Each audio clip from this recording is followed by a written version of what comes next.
5 milyon dolar. Reklamcıların çekimleri harcadığı ortalama bütçe. Kamera, stüdyo, ışık, yönetmen ve ürün. Ben de önümüzdeki 3 gün boyunca kendi salladığım markanın reklam çekimlerini yapacağım. Evi resmen bir reklam stüdyosuna çevireceğim. Hem de 200 lirayla. Öncelikle bir marka ismi bulmalıyız. Ama marka ismi bulma konusunda pek de başarılı değilimdir. Rencidas, Rencus. Bu yüzden Instagram'dan size sordum. Arkadaşlar bir marka ismi sallamamız lazım. Sizce adı ne olsun? Şuraya yazmayı unutmayın. Bakalım hangisini seçilecek? Fikirleri eleyip yine size sordum. Evet arkadaşlar, finale kalanlar bunlar. Sizce hangisi olsun? Birkaç saatlik oylama... Evet, markamızın ismi Ranges. Eğer sen de fikir vermek istiyorsan YouTube yorumlarında veya Instagram'dan bana yazabilirsin. Çünkü ben bütün yorumları okuyorum. İsim tamam. Şimdi tasarıma başlayabiliriz. Bir dakika. Ürün bellideyken tasarım yapamam ki. Önce hangi ürünü yapacağımı bulmam lazım. Çünkü tasarım... ürünle alakasız gözüksün istemem. Bu yüzden stüdyoda reklam çeken YouTuber'ları izledim. Özellikle de bu adamdan çok şey öğrendim. Ve çekerken de en çok eğleneceğim 3 ürünü kararlaştırdım. İçecek, mısır gevreği ve parfüm. Düşüncem basit. Önce gidip tasarımlar yapacağım. Sonrasında kalkıp matbaaya gideceğim. Tasarımlarımı alıp paketlerin üstüne yapıştırınca ürünlerim hazır. Gevrek ve parfüm tamam ama içecek için metal kutusu basmam lazım. Ama matbaa bunu yapmazmış. Ben de içecek yerine hamburger yapmaya karar verdim. Ürünlerimiz belli. Şimdi bunlara logo üretmem lazım. Ama hem para hem de zaman kaybetmek istemiyorum. Bu yüzden... Geldim işte dostum yüzüm. ChatGPT'den 3 ürün içinde ayrı ayrı tasarımlar yapmasını istedim. Ama kafamı kullanıp 64 tane üretip PDF'e yükle dedim. İğrenç şeyler üretti. Sonra tek tek üretmesini istedim. Ama bu sefer de hakkım bittiği için yarın gel dedi. Bir gün sonra. İstediğimi yazdım ve tasarımlar başladı. Ben de en iyi sonuç için profesyonellerden destek aldım. Beğenmedim. Birazcık daha renkli olsun. Biraz daha renkli olsun. Yazı birazcık daha renkli olsun ve süt kutusu olsun yanında. Daha da renkli. Oo, bu çok güzel olmuş. Başardık. Bazı profesyonel dokunuşlar yaptım. Kutuları tasarlayalım. Şimdi bunları bastırmam lazım. Craft, Fantasy, parlak... Fantezi mi? İstediğim kağıdı seçtim ve baskıyı başlattık. Sen bunu nerede olacaksın? YouTube'da abi. YouTube mu? Adın ne? Sos ismi değil mi lan? Ürünleri bastırdım. Beğenmediğim şeyler var ama sonra hallederiz. Şimdi çekimleri kolaydan zora doğru yapmak istiyorum. Ve bu yüzden de parfümü seçiyorum.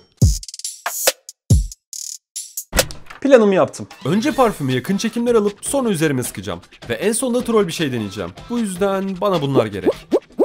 Öncelikle evde olan parfümlerden birini seçtim. Bu gayet iyi. Ve baskımı kesip parfümün üstüne yapıştırdım. Şimdi parfümün arkasına düz bir arka plan lazım. Çünkü parfümü saçma bir yerde çekemem. Ranges parfümleri. Bu yüzden kırtasiyeye gidip siyah fon kartonu aldım.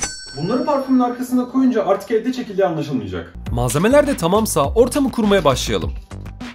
Kamerayı yerleştirip baktım ama ortam biraz fazla aydınlık geldi. Şimdi çok karanlık oldu. Parfümü iyi göstermesi için yana ışık koydum. Güzel. Kamera ayarları yaparken aklıma bir fikir geldi. Parfüm şişesi saydam, yani arkasını gösteriyor. Bu yüzden renkli ışıkları iş görebilir. Fark ettim ki reklamlarda parfümleri hep çeviriyorlar. Ama elimde buna benzer hiçbir şey yok. Bu yüzden daha basit bir çözüm bulmalıyım. Karton. Önce kartonu kestim. Sonra üzerine tencere kapağı koyup yuvarlak kalıp çıkardım. Bunu böyle elimle çevireceğim. Kartonun üzerine parfümü koyup kamera kaydını başlattım. Ama fazla dengesiz döndüğü için beğenmedim. Nasıl yapabilirim? Stres çarkı. Buldum! Stres çarkı bunun için en uygun oyuncak. Stres çarkını kartonun altına koyup bantlamaya başladım. En basit çözüm. Normalde bunun üstüne siyah yapacaktım. Ama daha iyi bir fikir buldum. Parfüm reklamlarında parfümün altında hep bir yansıma olduğunu gördüm. Bu yüzden kırtasiyeden böyle parlak bir karton aldım. Sonra bunu daha demin yaptığımız platforma uygun şekilde kestim ve yapıştırdım. Çok güzel dönüyor. Çekim zamanı. Bilgisayarı atıp görüntülere baktım. Ve beğenmedim. Tekrardan parfüm reklamları izlemeye başladım. Ve bir detay fark ettim. Çoğu parfümü suyun üstünde çekiyorlar. Bu yüzden ortamı değiştirdim. Ve bunu kullanmaya karar verdim. Ne olur dökülme, ne olur dökülme, ne olur. Burayı zemini su olan karanlık bir yere çevirmeye çalıştım. Parfümün altına da bir şeyler koydum ki suyun üstüne kalsın. Kamerayı başlatıp kayıtlar aldım ve plana göre gittim. Gördüğüm çoğu reklamda parfümün altındaki su devamlı dalgalanıyordu. Ben de bunu bununla yapacağım. Şimdi de bunun içine su doldurup içine meyveler atacağım. Sıra son çekimde. Evet, peruk ve ruj kullanacağım.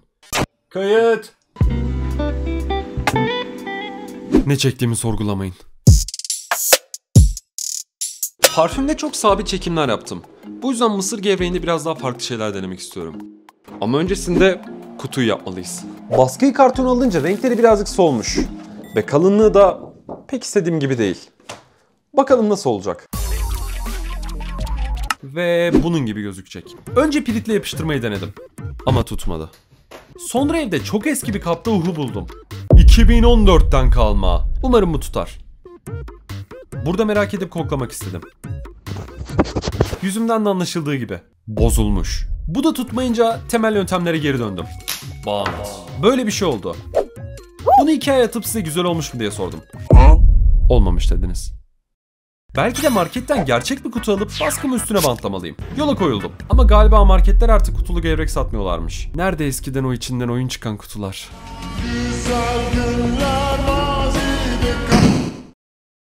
Bir markette buldum.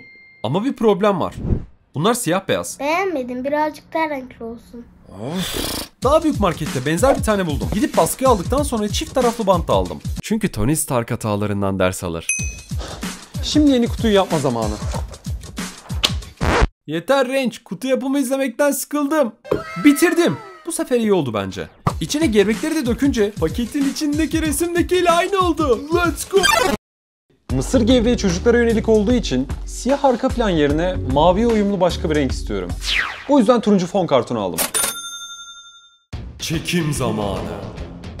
Aslında daha çok temizlik zamanı. Şimdi çekim zamanı. Bu sefer arkadaşlarımdan yardım aldım. Birkaç tane çekim yaptık. Ve evime döndüm. Mısır gevreği için stop motion çekim yapmak istiyorum.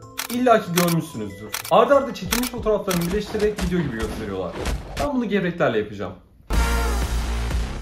Tripodu aşağı doğru çevirince ayakları gördüğü için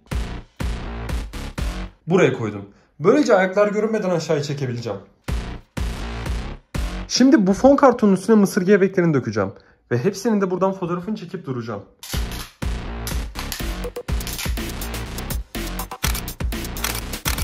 Mısır gevreğinde son bir çekim kaldı. Ama bunun için etraf fena dağıtmam gerekiyor. Bu çekimde istediğim şey paketin içinden gevreklerin çıkıyor gibi görünmesi. Ama bunu yaparken ortalığın koymak gerekiyor. Ve ben bu çekimi oturma odasında yapacağım. Ama biraz stresliyim çünkü aile evinde yaşıyorum. Ve burayı tertemiz bırakmam lazım. Görsel efekt yapmayı bilmediğim için kutunun havada açılmasını elimdeki malzemelerle yapacağım. Planım önce dışından sonra içinden çekimler yapmak. Bahsettiğim dağınıklık buydu. Kayıtları alıp montaj programına attım. Sonra mısır gevreklerini fırlattığım görüntüyü alıp bunun üstüne koydum. Sanki içinden çıkıyormuş gibi oldu. Bu da bitti. Şimdi can güvenliği. Mısır gevreği bitti. Hamburger reklamı en çok korktuğum çekim. Çünkü kafamda birazcık zor şeyler var. Fark ettiyseniz her hamburger reklamında alevler, ızgaralar, havalı gitarlar, yavaş çekimde havada birleşen hamburgerler ve asla gerçekteki gibi gözükmeyen bir hamburger olur. Ve ben bunların hepsini yapmak istiyorum. Bu yüzden iyi bir planlama yapmam lazım. Ve buna da paketle başlayacağım. 2 adet baskı var. Birisi hamburger kutusu, diğeri hamburgeri saran kağıt. Bakalım kutu düzgün olacak mı? Burada çizgiler görünmediği için kafama göre katlamalar yapıyorum. Ve hayatınızda görebileceğiniz dandik kutuyu yapmış bulunmaktayım. Her yer yamuk ve kapanmıyor. Neyse belki kullanırız. Bakalım hamburger bunun içine sığacak mı? Gidip malzemeleri alalım. Hamburgeri de siyah arka planda yapacağım. burada pişireceğim. Ve bunun için de emektar tost makinesini kullanacağım. Emektar tost makinesi. 29 yaşında. Önce yaşına saygı duyduğum için makineden izin istedim. Ve çekim ortamını hazırladım. Havalı burgerci eldiveni bile taktım. Köfteyi koydum ve havalı çekimler yapmaya başladım. Yani elimden geldiğince. Piştikten sonra etin tadının nasıl bir şey olduğunu merak ettiğim için bir tadına baktım. Lan bu et dedikleri ne farklı bir şey. İç malzemeler için yakın çekimler aldım. Ve hamburgeri birleştirip yerleştirdikten sonra havalı çekimler yapmaya başladım. Ama ekmekte bir yamukluğu fark ettim. Hemen reklamlardaki gibi içine bir şeyler koydum. Hamburgerin çoğu çekimi bitti. Ama son 2 tane daha şey istiyorum. Birisi paketle beraber, diğeri de havada birleşen hamburger çekimi.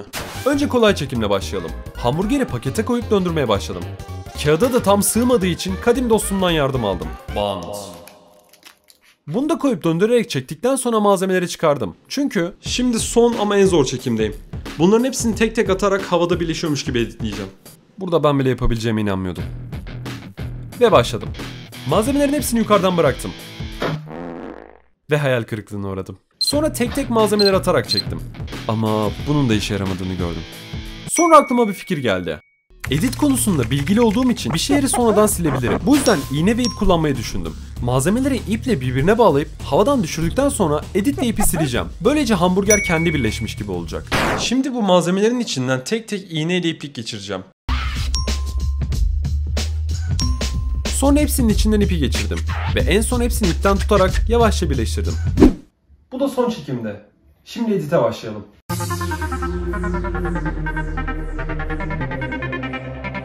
Bütün videolar bitti.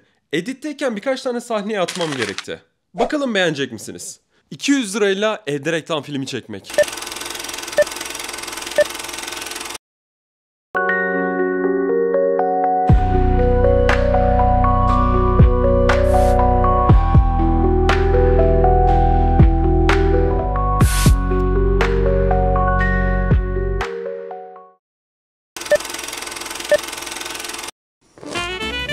Kahvaltıyı eğlenceli hale getirmeye ne dersin? Sütle renciz bir araya gelsin, günün rengarenk başlasın.